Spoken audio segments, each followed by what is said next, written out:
Hola gente, ¿cómo están? Bueno, hoy vamos a hablar sobre los amplificadores que están adentro de los micrófonos de condensador o de capacitor, o como lo llamamos todos, los condenser. Bien, este video es porque alguien en algún vivo o en algún video me dejó una pregunta sobre si podía explicar cómo funcionaban los micrófonos valvulares. Entonces me pareció un tema muy interesante y en esta parte vamos a estar hablando sobre los preamplificadores. Si estás buscando la parte 1, donde vamos a estar hablando específicamente de las características de la cápsula, todavía no está, porque hice la gran Star Wars. Empecé por la parte 2, porque, bueno, además que fue lo que me preguntaron, fue un poco más fácil de encararla y un poco más chica, digamos, que la parte de los condensadores. Entonces, bueno, está la parte 2 por ahora. Dentro de poco va a salir la parte 1 porque tiene que ser después de esto, si no se me vienen todos al humo. Antes de arrancar, les invito, si son nuevos, esto es todo electrónica de audio, gran parte valvular, pero hay de todo.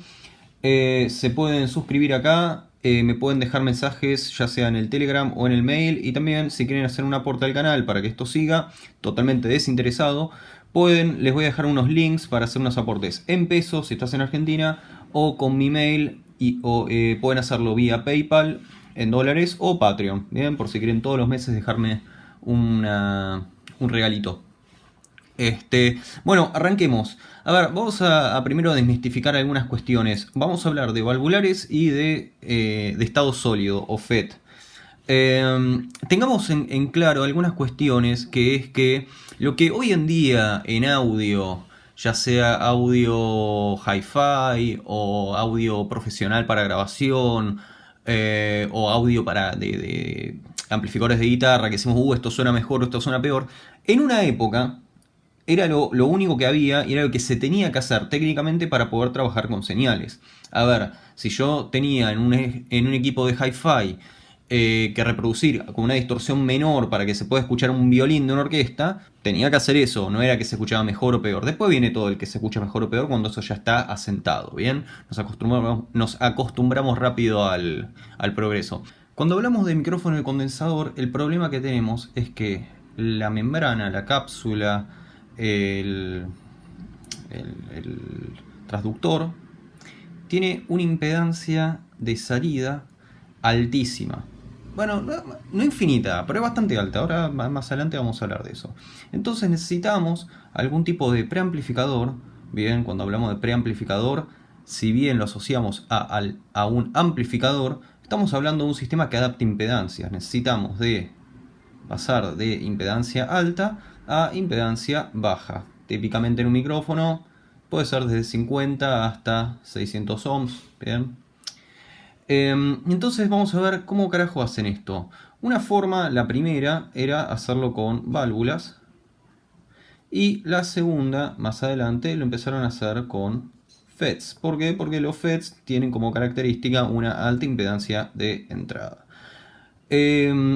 Dato al costado. Cuando hablamos de micrófonos Electret, son micrófonos de condensador prepolarizados, pero que también tiene la cápsula alta impedancia. Solamente que la cápsula adentro tiene el capacitor de diafragma y adentro mismo tiene un FET. Esto es lo que vemos, los tres terminales de la cápsula son estos. Voy a dejar acá unos videos donde diseño un micrófono con Electret, con preamplificador y balanceado. Lo voy a dejar acá. Entonces, vamos a hablar un poco de las características de estos preamplificadores. Lo primero que todos sabemos de un micrófono de condensador es que requiere una fuente de alimentación. Generalmente es una fuente Phantom, o para micrófonos valvulares, tenemos estas fuentes externas que nos alimentan la válvula y también polarizan el capacitor de diafragma. Nosotros sabemos que en un capacitor tenemos nuestras dos placas y que para que circule una corriente tiene que de alguna manera estar cargado. La fórmula que regula las cargas y relaciona las tensiones y la capacidad del capacitor es las cargas tienen que ser igual a la capacidad por el voltaje aplicado. Entonces, ¿cuál es la idea de esto? Esta, que la vamos a llamar placa trasera o en inglés, y como está en los libros, se llama backplate. Esta backplate está fija. Y esta es la que nosotros le hablamos o le cantamos o la maltratamos lamentablemente. Y se va a mover cambiando la distancia entre el backplate. Ahora, si recordamos, la capacidad de un capacitor está dada por la constante dieléctrica, en este caso el aire, por el área de la membrana dividido la distancia. Entonces, al variar la distancia, variamos la capacidad. Genial. Ahora, si de alguna manera yo mantengo fijas las cargas, si acá me varía la capacidad, también tiene que variar la tensión del capacitor, tal que siempre me dé la misma cantidad de cargas. ¿Y cómo hacemos eso? Bueno, eso lo hacemos a través de una resistencia. Generalmente se hace a través de una resistencia bastante grande, ¿bien? Ustedes saben que la resistencia en continua de un capacitor, podríamos decir, es megómica. De hecho, la tomamos como una capacidad, como una resistencia casi parásita. Entonces, en general, acá vemos entre, pónganle 50 megohms como el más chico, hasta 1 gigaohm. Sí, 1 gigaohm. 1 gigaohm es 1000 megohms. A ver, démonos una idea. La entrada valvular de cualquier amplificador de guitarra tiene una resistencia, la más grande es de 1 megohm. Imagínense 1000, y decimos, es bastante grande, imagínense 1000 de esas para alimentar esto. ¿Y por qué lo hacemos esto? Bueno, una forma de verlo es que esto, ¿qué representa? Una fuente de corriente. Si recordamos, cuando hablamos de una fuente de tensión, la característica de la fuente de tensión es que, bien, esta es nuestra fuente de tensión, es que siempre nos entrega la misma tensión variando la corriente, ¿bien? E idealmente esta R de salida es idealmente 0. Ahora, en una fuente de corriente, lo que nos interesa es que la corriente siempre sea la misma y entonces lo que varía acá es la tensión. Y idealmente, esta R de salida es infinita. ¿Bien? ¿Para qué? Porque la corriente en serie, la resistencia en serie no me varíe el resultado. Entonces nos metemos acá en esto. ¿Cuál es la contra de tener una resistencia tan alta? Que es súper sensible. Entonces todo el micrófono, la cápsula, el diafragma, todo está en una jaula de Faraday en todo lo que es el chasis del micrófono está a 0 para evitar que se metan ruidos. Si estamos en un ambiente radioeléctricamente ruidoso, bueno, tenemos problemas ahí, porque esto es realmente sensible. Bien, entonces esta es la polarización. Lo podemos ver en por ejemplo, diseño de un U47 o en de un U87 de Neumann. ¿Bien? Perfecto. Tenido ya resuelto el tema de la polarización, venimos y tenemos que adaptar la impedancia de esto. Pensemos que estos capacitores varían entre los 30, por los que yo vi, hasta los 50 picofaradios. Si les interesa saber por qué se manejan estos valores, vean la parte 1. Entonces, de acá, ya lo que vemos acá, si vemos por ejemplo nuevamente en un sistema de estado sólido, por ejemplo el AKG 414, vemos que de la membrana pasa tranquilamente a un amplificador con FET, y después de este amplificador con FET, no hay mucho más, pasa a un amplificador seguidor de emisor, eso va al transformador de salida, y ahí tenemos señal balanceada con una buena impedancia. De hecho, esto es muy parecido a un circuito normal de entrada, por ejemplo, de un pedal de guitarra. Ahora, cuando venimos al sistema de valvular, Vemos algunas cuestiones. Primero, podemos ver en este U67 o también en este U47 que ambas válvulas son válvulas pentodo utilizadas en modo triodo. ¿Y por qué es esto? Por lo siguiente, la característica principal de un pentodo, o por cuál usamos nosotros un pentodo, es que tienen mayor ganancia, en particular mayor transconductancia. Si ven algún video había hablado de este concepto de la cifra de ruido, igual no soy el idóneo para hablar porque es más de ingeniería en serio. La cifra de ruido nos va a indicar que mientras mayor ganancia tenemos en una primera etapa, mayor es la relación señal a ruido, o sea, tenemos menos ruido, menos piso de ruido. Pero por otro lado, también, si cuando lo usamos en modo triodo, tenemos una resistencia de salida menor.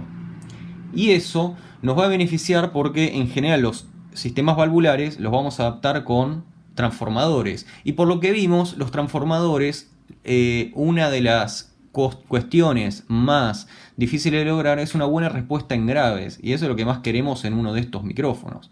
La respuesta intrínseca de la cápsula también la vemos en la parte 1. Todas las cuestiones físicas de la cápsula la vemos en la parte 1. Entonces, al usarla en modo triodo tenemos menor impedancia de salida, con lo cual esto me va a dominar básicamente la impedancia total del sistema válvula transformador.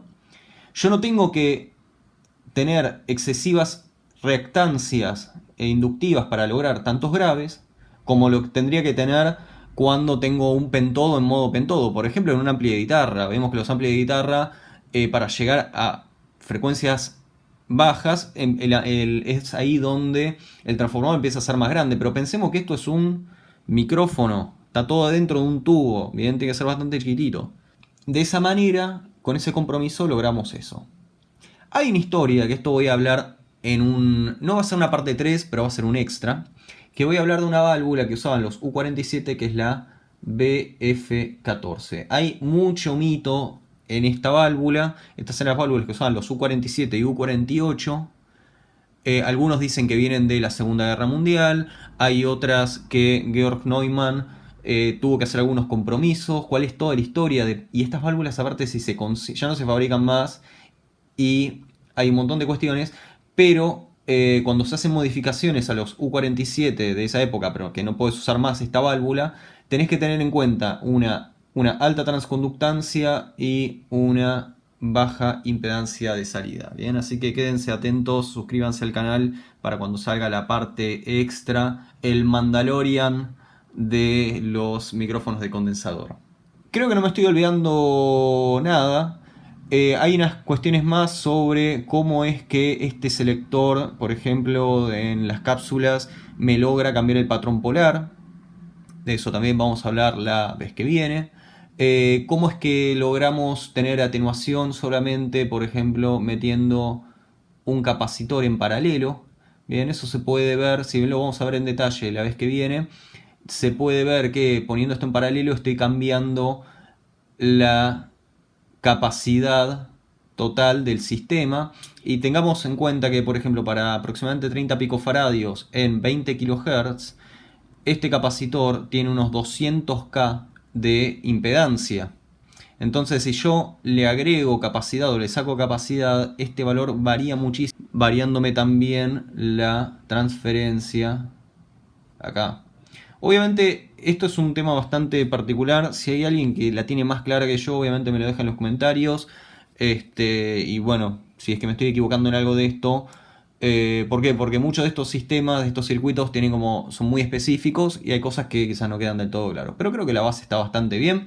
Así que espero que el suscriptor que me pidió este video lo esté disfrutando, y ustedes también. Que tengan una buena semana, porque supongo que esto va a salir un lunes. O sea, si van a ver este video, véanlo los lunes. Re que lo dice a lo último. Bueno, y obviamente si tienen ganas de seguir apoyando este canal, me pueden dejar todo lo que dije acá, un colaborativo en estos links, me pueden mandar un Telegram, tengo un grupo de investigación de Telegram si quieren estar ahí. Y no mucho más. Nos vemos en la próxima.